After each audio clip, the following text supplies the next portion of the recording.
This is my testimony. God is in the miracle business.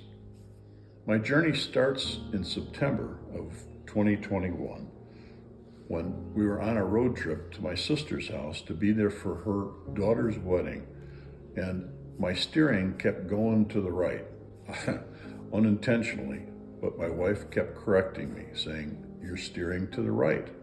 She was correct. The next month I started falling, and I couldn't understand why I fell. The following month I was falling, still couldn't understand why I was falling, but I was also incontinent. So we went to the emergency room the following month, and the emergency room did a CT scan and determined I had brain cancer, and they suggested I go to Dr. Mann in Panama City to get checked out. And he determined it was brain cancer, and at that point in time, he said, "You haven't got much time." So we checked out the VA, and she said, "Yes, you have brain cancer, stage 4, and you don't have much time left. So get your affairs in order." We didn't like that idea. We decided to try another suggestion, and that was to go to Hope Cancer Center in Lynn Haven. We met with their Dr. Han, and he suggested a second opinion had to be gained from Shands Cancer Hospital in Gainesville, Florida. They did a biopsy, and they determined what was wrong, what kind of cancer I had, and what formula of chemotherapy would be best for me.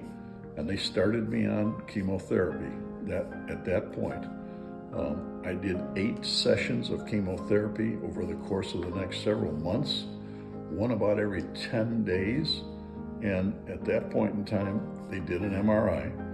They determined that my cancer that looked like a field of cauliflowers when I first got there was now down to a spot. And they thought it was maybe a speck, which it came out to be a speck the following 2 months when they did this next MRI.